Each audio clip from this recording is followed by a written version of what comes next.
America, institutions may sound boring, but I'm about to blow your mind. We about to check this one right. The word institution comes from the Latin in meaning on and statuo meaning to set up or erect.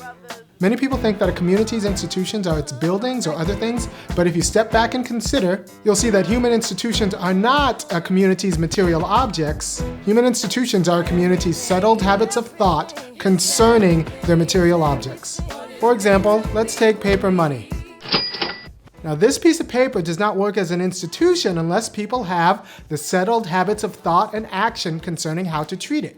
The American dollar is an especially good example of this because it is not backed by anything except an agreement about how we're going to treat American dollars. Now, some of these institutions are backed by force. For example, if you don't treat paper money in the right way, or you disfigure or you mutilate it, the Secret Service has a right to imprison you. We change a community's institutions by changing the community's settled habits of thought and action. Some habits of thought and action are so ingrained in a community that changing these habits means changing the habits of many interdependent people who happen to have all built their lives on these accumulated bad habits, habits of degradation or disrespect. Many injustices persist because changing an institution that involves lots of people requires a collective process that could involve anything from guns to art and probably lots and lots of meetings. For example, changing the institution of slavery or our settled habits of treating non-white people in America requires guns, art, and lots of meetings. Now here's where it gets good, and I think Hegel understood this. Some institutions preserve and contain our aims.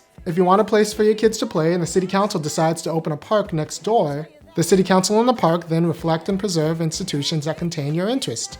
Hegel would say that since that external object contains your aims and interests, you are with yourself in that object. Now, if you want a place for your kids to play, but the city council decides to open a liquor store and a casino instead of a park, then the city council does not contain or preserve your interests. The liquor store, casino, and city council are then alienated from your interests and aims, even though you still have to participate in the city. We say that you are alienated from these institutions since these institutions do not preserve and contain your aims. When you are alienated from these institutions that compose your interactions with the external world, for example, your schools, your marriage, your job, your voting ballot, you have two broad options. You engage in the collective process of trying to transform these institutions. You could try to exploit the institution and improve your position within the institution, even while the institution is at best indifferent to your aims and at worst seeking to destroy you. Now, Negro to Negro, these two tacks fall broadly into two different categories: radical politics or respectability politics. In New York, Ferguson, Baltimore, and all over the United States, white people are starting to recognize that American settled habits of thought concerning policing leads to criminalizing and violently punishing black life. To recap, institutions are not persons, places, or things. Community institutions are habits of thought concerning persons, places, or things. To change a community institution, you change habits of thought and action. Institutions either preserve and contain all of the participants' aims, in which case they enhance freedom, or institutions are hostile or indifferent to a certain segment of the population's aims, in which case the institution is an obstacle of freedom and an instrument of domination.